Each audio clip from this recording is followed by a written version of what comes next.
Assalamualaikum warahmatullahi wabarakatuh. Perkenalkan kami dari kelompok E6 Akuntansi Biaya Lanjutan. Di sini kita akan menjelaskan tentang budgeting cash and part. Sebelum mulai materi, kami akan memperkenalkan diri terlebih dahulu. Saya sendiri Aina Zahruida dan rekan saya Nurul Khairuddin, Natasha, dan Desi.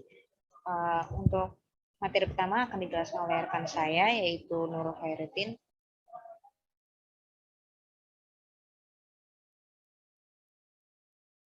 Yaitu penganggaran atau penyusunan anggaran atau budgeting adalah proses penyusunan rencana keuangan organisasi yang dilakukan dengan cara menyusun rencana kerja dalam rangka waktu tertentu, umumnya 1 tahun dan dinyatakan dalam satuan moneter. Next.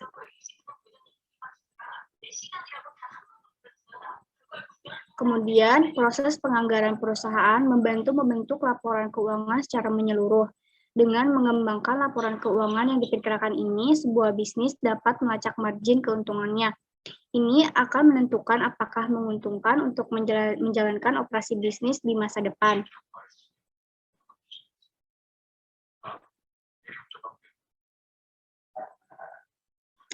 Penganggaran merupakan bagian dari proses perencanaan organisasi yang secara umum meliputi perencanaan strategi, penyusunan program, dan penyusunan anggaran.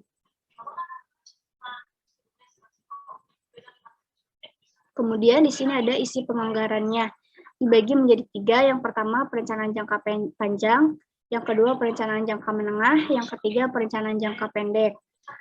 Kemudian juga di sini ada periodic budgeting atau income statement fokus, yaitu teknik penyusunan anggaran operasional secara terperinci disusun dalam income statement supporting budget, yang pada dasarnya berisi budget tentang penghasilan, yaitu tentang anggaran penjualan dan anggaran-anggaran tentang biaya, yaitu anggaran produksi serta anggaran biaya administrasi dan anggaran biaya penjualan. Selanjutnya akan dijelaskan oleh Aina. Selanjutnya ada tahapan budgeting. Ada 4 tahapan dalam penyusunan anggaran budgeting, antara lain yang pertama menentukan pedoman anggaran, yang kedua mempersiapkan anggaran, yang ketiga penentuan anggaran, dan yang keempat pelaksanaan anggaran. Menyusun prognosis income statement laporan atau yang disebut laporan laba rugi. Langkah-langkahnya yang pertama itu membuat jurnal transaksi, urutannya yakni akun pendapatan dan kemudian disusuli dengan beban dan turunannya. Lalu dicatat ke buku besar, kemudian laporan disusun setelah neraca saldo dan jurnal penyesuaian atau setelah neraca lajur atau penyusunan kertas kerja, seperti pendapatan dan beban yang ada di dalam kertas kerja. Hal ini karena terdapat kolom-kolom yang berasal dari kertas kerja.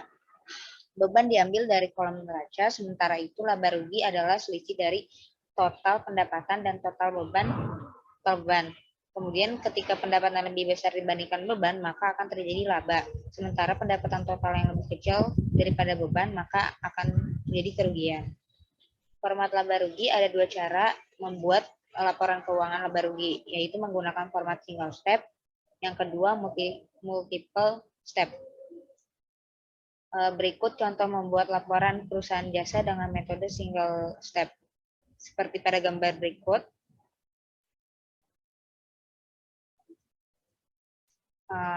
Di sini kita tidak terlalu jelaskan karena terlalu panjang.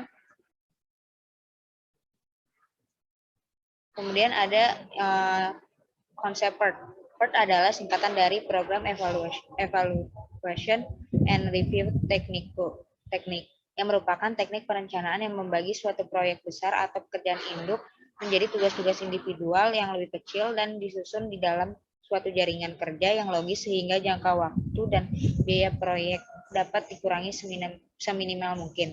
Selanjutnya akan dijelaskan oleh Natasha.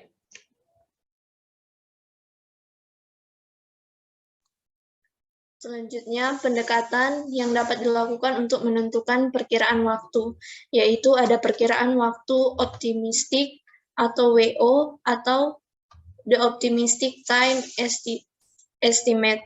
Dan yang kedua ada perkiraan waktu pesimistik atau WP atau the pessimistic time estimate. Dan yang ketiga ada perkiraan waktu paling mungkin atau WM atau the most likely time estimate.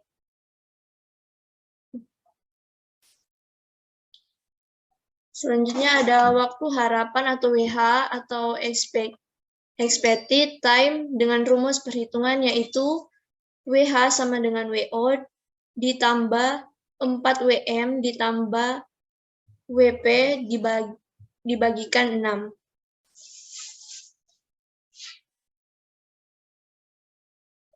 Di mana di TE itu adalah waktu harapan, A sama dengan waktu optimistik, M sama dengan waktu paling mungkin, B sama dengan waktu pesimistik.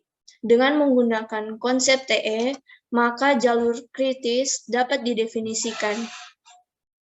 Pada jalur kritis, berlaku slack sama dengan 0, rentang waktu pada 3 angka estimasi, PRT menandai derajat ketika pastian dalam estimasi kurun waktu.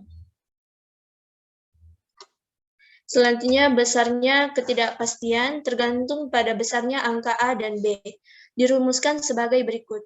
Deviasi standar kegiatan yaitu E sama dengan 1/6 dalam tanda kurung WP dikurang WO.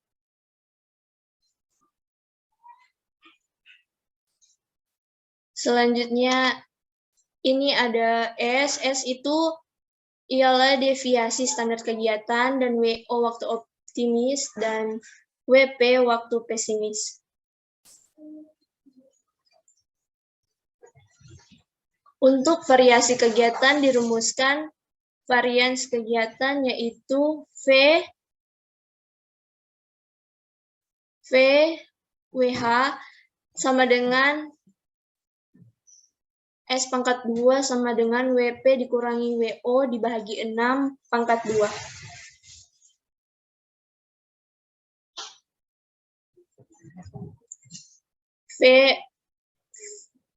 VWH sama dengan varians kegiatan, dan S sama dengan deviasi standar kegiatan, WO sama dengan waktu optimis, dan WP sama dengan waktu pesimis. Selanjutnya, untuk mengetahui kemungkinan mencapai target jadwal, dapat dilakukan dengan menghubungkan antara waktu yang diharapkan atau WH dengan target T atau D yang dinyatakan dengan rumus Z sama dengan W dalam kurung D dikurangi WH dibagi S.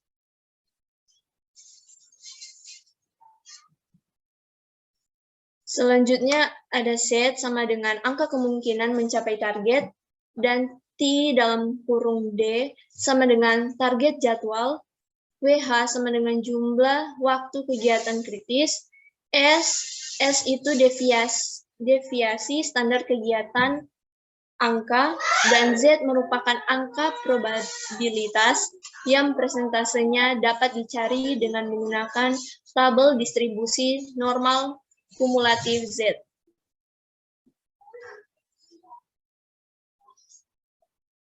Dan selanjutnya ada metode PRT memberi asumsi pada durasi aktivitas sebagai hal yang probabilistik atau stokastik dikarenakan aktivitas konstruksi bervariasi. Menurut Soeharto, tahun 1999, mengingat besarnya pengaruh angka-angka A, M, dan D dalam metode PRT, maka beberapa hal perlu diperhatikan dalam menentukan angka estimasi. Selanjutnya akan dipresentasikan oleh Kak Desi. Ya, terima kasih. Selanjutnya kita masih berbicara tentang konsep PRT. Di antaranya yang pertama, estimator perlu mengetahui fungsi dari A atau waktu optimis atau waktu optimis, M waktu yang paling mungkin, dan B waktu pesimis dalam hubungannya dengan perhitungan dan pengaruhnya terhadap metode PRT. Yang kedua, di dalam proses estimasi angka A, M, dan B masing-masing kegiatan jangan sampai dipengaruhi atau dihubungkan dengan target kurun waktu penyelesaian proyek. Yang ketiga, bila tersedia data-data pengalaman masa lalu atau historical record, maka data demikian akan berguna untuk bahan pembanding dan banyak membantu mendapatkan hasil yang lebih meyakinkan. Next. Nah, di sini ada kurva, sumbernya dari Operation Research Jilid 2 tahun 2007, di mana dari kurva distribusi tersebut dapat dijelaskan bahwa arti A, B, dan M, kurva waktu yang menghasilkan puncak adalah kurva M, di mana waktu yang paling mungkin, kurva A dan B terletak di pinggir kanan kiri dari kurva distribusi yang menandai batas rentan waktu kegiatan. Nah, di sini ada studi kasus di mana ada PT Angin Mamiri memperoleh kontrak dari perusahaan asing dengan nilai kontrak seharga 9 miliar 500 juta. Kegiatan-kegiatan beserta taksir waktu dan biaya untuk pembajakan kontrak sebagai berikut. Dapat dilihat pada gambar. Next. Di sini ada taksiran waktu dan biaya. Kemudian ada taksiran waktu dan biaya dan next. Nah, kita diminta untuk menentukan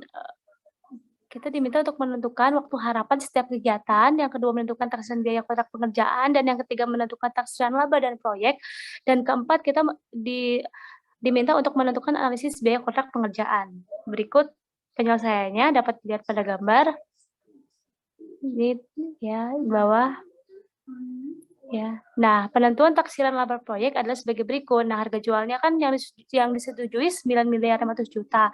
Taksiran biaya penyelesaian proyek dari tabel yang sudah kita hitung menghasilkan 8 miliar 240 juta, sehingga taksiran laba proyek menjadi 1 miliar 260 juta. Oke. Nah, terima kasih.